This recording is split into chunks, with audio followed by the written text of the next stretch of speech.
हर हर गंगे. केदारनाथ पायी यात्रा 2025. आज दिनांक 11 मे 2025. पहिला मुक्काम श्री सत्यनारायण मंदिर रायवाला, अर्थात हरिद्वार आणि ऋषिकेश या दोन्हींच्या मध्यभागी असलेलं रायवाला हे गाव आणि गावाच्या साधारण 1 किलोमीटर पुढे डाव्या बाजूला असलेलं सुमारे 500 वर्षापूर्वीचं हे सत्यनारायण मंदिर. दरवर्षीप्रमाणे म्हणजेच नेहमी आता हे जवळपास 4थं वर्ष आम्ही या ठिकाणी येऊन थांबलेलो आहोत. हा टप्पा जरा बरा पडतो. सकाळी निघालो की एक 15-16 किलोमीटर असेल या अंतरावरती येऊन रस्त्यात कुठेतरी जेवण करून सायंकाळी इथे येऊन पोहोचतो. इथे व्यवस्था तशी फारशी नसते, पण एक छोटीशी रूम आहे आणि इथले पंडितजी ह्यांची वगैरे व्यवस्था करतात. हँडपंप आहे, पाणी आहे, स्नान करून सकाळी निघता येतं आणि ऋषिकेश इथून फारसं दूर राहत नाही, त्यामुळे इथे मुक्काम जरा बरा पडतो.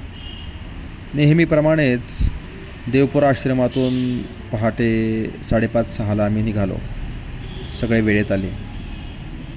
फ्रेश झालो. स्नानाला मैया किनारी जायचं होतं. चहा घेतला. अगदी वेळेला आलेला चहावाला 15 रुपये चहा. अरे म्हटलं बाबा रे, आम्ही यात्रेला चाललो आहे, पण एक विचार केला याला का सांगावं. तसा बाहेर 10 रुपयाला चहा मिळतो, पण मग याने 5 रुपये वाढून घेतले का, तर थोडासा लवकर घेतला. जाऊ देत, 5 रुपयांनी काय कुठे हा माणूस माडी बांधणार आहे, आपल्या संसारालाच खर्च करेल असा विचार मनामध्ये आला. हल्ली वाद घालण्याचं मनामध्ये येत नाही. का वाद घालावेत? जे आहे ते खूप चांगलं आहे असं वाटतं. निघालो आणि नेहमीप्रमाणे घाटावर गेलो, स्नान केलं, पूजा केली, आरती केली, सगळं व्यवस्थित झालं आणि 6:30-7:45ला तर सगळं आवरलं. इकडे थोडासा लवकर दिवस उगवतो असं वाटतं. म्हणजे 7 वाजता इकडे जवळपास 8 वाजलेत असं वाटतं. उन्हाचं निघालो. नेहमीप्रमाणे तो ओम पूल वगैरे आणि मैयाच्या पलीकडच्या किनारी जाऊन तिकडून घाटाने चालायला सुरुवात केली. हरिकी पवडीपर्यंत आलो. तिथून वर ऋषिकेश रस्ता पकडला. काही जण सरळ काठाने चाले, काही जण अजून दुसरीकडून आपापल्या परीने ऋषिकेशकडे येण्याचा प्रत्येकाचा प्रयत्न. रस्त्याला प्रचंड गाड्यांची धावपळ, तरी मागच्या वर्षीपेक्षा थोडीशी कमीच. छोट्या मोठ्या गाड्या, हॉर्न, त्यांचे आवाज आणि प्रवास त्यांच्या किनाऱ्याने चालू. आता हे चालण्याचं 4थं वर्ष असल्यामुळे फारसं काही असं नवीन असं काही वाटत नव्हतं, त्यामुळे नजर सरावलेली. पुढे काय येणाऱ्याची थोडीशी कल्पना आहे, पण अर्थातच हे ऋषिकेशपर्यंतच आजचाच दिवस आणि उद्याचा दिवस. परवापासून परत अनोळखी रस्त्यावरून प्रवास सुरू होणार, कारण ऋषिकेश ते केदारनाथ हे अंतर आम्ही पायी चाललेलो नाही, त्यामुळे आजचा प्रवास तसा थोडासा माहितीतला. आणि जसं निघालो नेहमीप्रमाणे मैयाचे ते 1-2 पूल ओलांडून पुढे भगवान भोलेबाबांचा मोठा पुतळा आहे, स्वामी विवेकानंदांचा पुतळा जिथे आहे त्या गार्डनमध्ये नेहमीप्रमाणे जाऊन थांबलो. मैयाचा प्रवाह वाहतोय आणि बरोबर त्या गार्डनमध्ये जाऊन आसन लावलं, भेळ काढली, सगळ्यांनी भेळ खाल्ली. तिथे असणाऱ्या खारुताई देखील भेळ खाण्याकरता येत होत्या. त्यांचे फोटो काढत असताना त्यांना हातामध्ये थोडीशी भेळ धरली आणि त्यांच्यासमोर धरली. एक धिटुकली थोडीशी पुढे आली आणि माझ्या हातातली भेळ खाऊ लागली. गंमत म्हणजे तिला असं वाटलं की मी हात स्थिर ठेवला होता शांतपणे. तिने आधी माझ्या बोटाला हलकासा चावा घेतला आणि परत पळाली, परत आली, मुरमुरे खाल्ले, छान वाटलं. चावलं म्हणण्यापेक्षा चाटलं असं मी म्हणेल. त्या धिटुकलीची ती धिटाई त्या पिटुकलीची छान वाटली. पुढे निघालो. आज जरा लवकर आमचा प्रवास चालू झाला होता, त्यामुळे नेहमीपेक्षा दरवर्षीपेक्षा थोडंसं 1 तासभर आधी आम्ही चालतो आहे असं आम्हाला वाटत होतं. नेहमीप्रमाणे त्या भूपतवाला गावाच्या बसस्टँडवरती आम्ही थांबलो. तिथे एक थंडगार पाण्याचा प्याऊ आहे. तिथे ORSचं सरबत बनवलं, सरबत पिलो. आमच्यासोबत असलेल्या अनुराधाताई, त्यांच्या परिचयाचे दिल्लीचे काही जण आहेत, ते इकडे त्या शांतिकुंजमध्ये थांबले होते, त्यांच्याकडे जायचं आहे असं आमचं ठरलं. दादा पुढे गेले आणि लवकर या असा आम्हाला त्यांनी फोन केला. आम्ही सगळेजण गेलो, कोणी मागे कोणी पुढे. चुकामुक झाली, कारण ठिकाण नवीन होतं, थोडंसं आतमध्ये वळून जायचं होतं, त्यामुळे थोडीशी गंमत झाली. आतमध्ये गेलो बॅग वगैरे ठेवल्या, इकडे ठेवू की तिकडे ठेवू, त्याच्यामध्ये बरंच फिरावं लागलं. एकदाचं ठेवून लंगरमध्ये गेलो, जेवण केलं, 2-2 रोट्या, भात, वरण, भाजी, जेवण झालं. आणि त्यांच्या तिथे कबीर नावाचा एक हॉल आहे, जिथे त्या शांतिकुंजामध्ये येणाऱ्या स्त्रियांना जे शिबिराकरता येतात ना, त्यांना संगीत शिकवलं जातं. तिथे आम्ही जाऊन जरा आराम केला, झोपलोच. बाकी त्यांचं ते डफ वाजवणं चाललं होतं, नंतर त्यांना मंत्रोच्चार शिकवणं चालू होतं. आम्ही ते ऐकता ऐकता कशी झोप लागली पत्ता लागला नाही. साधारण 1:30-2 वाजता उठलो, खाली गेलो आणि निघालो. परत एकदा ORSचं सरबत पिलो आणि मग वाटचालीला सुरुवात केली. इकडे त्या भूपतवालाजवळ खूप मोठा ब्रिज बांधलेला आहे, उड्डाणपूल, त्यामुळे वाहतूक सुरळीत होते. आणि त्याचा दुसरा फायदा असा होतो की जे पायी चालतात त्यांना खालून चालताना सावलीचा त्रास होत नाही. त्या सावलीतून आम्ही कडेकडेने कधी डाव्या बाजूने कधी उजव्या बाजूने चालत पुढंपर्यंत आलो.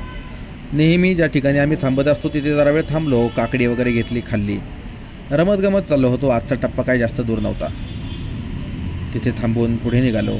पुढे हा ब्रिज उंचावरून जातो आणि खाली बंद पडलेला एक रस्ता आहे, जो रेल्वेचा रूळ क्रॉस करून येतो. तो रस्ता बंद केला आहे, पण पाऊल वाटेने मात्र जाता येतं. मग आम्ही त्या पाऊल वाटेच्या रस्त्याने आलो, ब्रिज ते रेल्वेचे रूळ क्रॉस केले, पुढे आलो. त्या ठिकाणी राणाजी टायगर रेंज आहे, जिकडे त्या जिप्सी गाड्यांमधून जंगल सफारीला जाता येतं. तिकडे तशी तर पायी फिरायला परवानगी नाही, पण पायी यात्रेकरू मात्र तिथून जाऊ शकतात. आम्ही चाललो, जरा तिथे थांबून 2-5 मिनटं जिथे वाटेल तिथे थांबता येतं. पुढे निघालो. आमच्या पुढे आमलेदादा, जोशी काका, कुलकर्णी काका पुढे चालले होते. आमच्या मागे गीतांजली, मायाताई, नम्रताताई या मागे होत्या. मागे पुढे असे आमचा जवळपास 11 जणांचा ग्रुप, 2 जण पुढे, 2 जण मध्ये, 2 जण असं चालू असतं. आणि आम्ही आज ती वाटचाल चालू होती.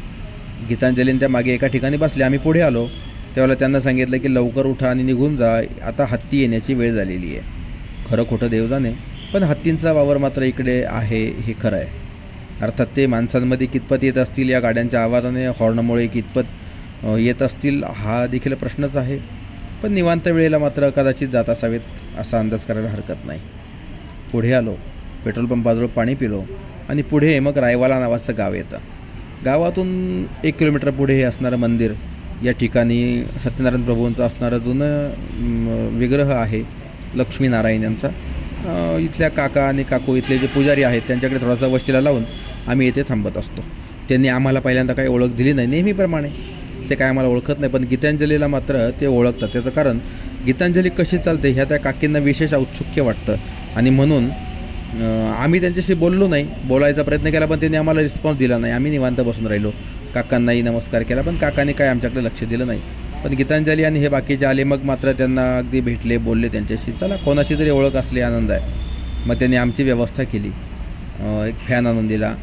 आम्ही तोपर्यंत हातपाय धुतले, फ्रेश झालो, आरती केली. आणि आरती चालू असताना त्या काकांना काय वाटलं असेल कुणास ठाऊक, त्यांनी अजून एक फॅन, आम्हाला मोठा फॅन आणून दिला. चला, या ठिकाणी डासांची जरा जास्त संख्या असल्यामुळे त्रास होतो, पण फॅन असेल तर मग मात्र झोप निवांत होऊ शकेल याची खात्री आहे. आम्हाला रस्त्याने येताना, म्हणजे ह्या गीतांजली त्यांना येताना रस्त्यामध्ये 2 मुलं भेटली. त्यापैकी एक बंगालचा आहे आणि एक अयोध्येचा. दोघेजणं 4 धाम 12 ज्योतिर्लिंग यात्रा सायकलवर करतायत. त्यांच्याशी थोडा वेळ बोललो. आता एकंदरीत सुरू असलेली युद्धजन्य परिस्थिती किंवा युद्धाची परिस्थिती म्हणता येईल, भारताची चालू असलेली आक्रमक खेळी आणि या सगळ्या पार्श्वभूमीवरती ही सुरू असलेली यात्रा, हिला एक विशेष असं महत्त्व. येणारा प्रत्येकजण, जाणारा प्रत्येकजण, त्याच्या चेहऱ्यावरती त्या युद्धाचं, भीतीचं सावड थोडंफार तरी दिसतंच. पण लोक जीवावरती उदार होऊन काय व्हायचं ते इकडंच होईल, जिथं व्हायचं तिथं होईल, एवढा काय विचार करायचा आहे, अशा बेफिकर वृत्तीने राहत असल्यामुळं काही जास्त चिंता वाटत नाही. एकंदरीत आजचा दिवस इथे बाहेर हारवाल्यांना आम्ही दरवर्षी डबा सांगत असतो. आताही त्यांना डबा आणायला सांगितला आहे. डबा येईल, जेवण करू, निवांतपणे झोपू. आणि अशा पद्धतीने आजचा पहिला दिवस छानपैकी पार पडला.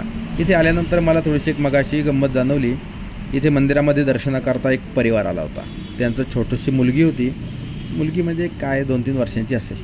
तिचे वडील खाली डोकं टेकून पाया पडत होते. त्या बाळाला काय वाटलं कुणा शक्ती त्यांच्या पाठीवरती बसली. मजा वाटली. लहान मुलांना काय छानपैकी असे छोटे मोठे दृश्य पाहायला मिळतात, आनंद वाटतो. निर्व्याज असणारं प्रेम त्यातून जाणवतं. आज मदर्स डे होता म्हणे. आपापल्या आईचे चित्र DPला वगैरे अनेकांनी लावले. चला छान आहे. आईबद्दल कृतज्ञता व्यक्त करण्याचा एक दिवस. मी काय तसं ठेवलं नाही. ठेवणं न ठेवणं ह्या गोष्टी तेवढ्या काय मला महत्त्वाच्या वाटत नाही. ठेवायला विरोध नाही किंवा न ठेवण्याला पण तसं काही कारण नाही. पण चला ठीक आहे. एकंदरीत छानपैकी यात्रा चालली आहे, आनंद आहे आणि भोलेबाबांच्या कृपेने अशीच यात्रा पुढेही होईल अशी अपेक्षा बाळगतो आणि या ठिकाणी थांबतो. हर हर गंगे, हर हर महादेव.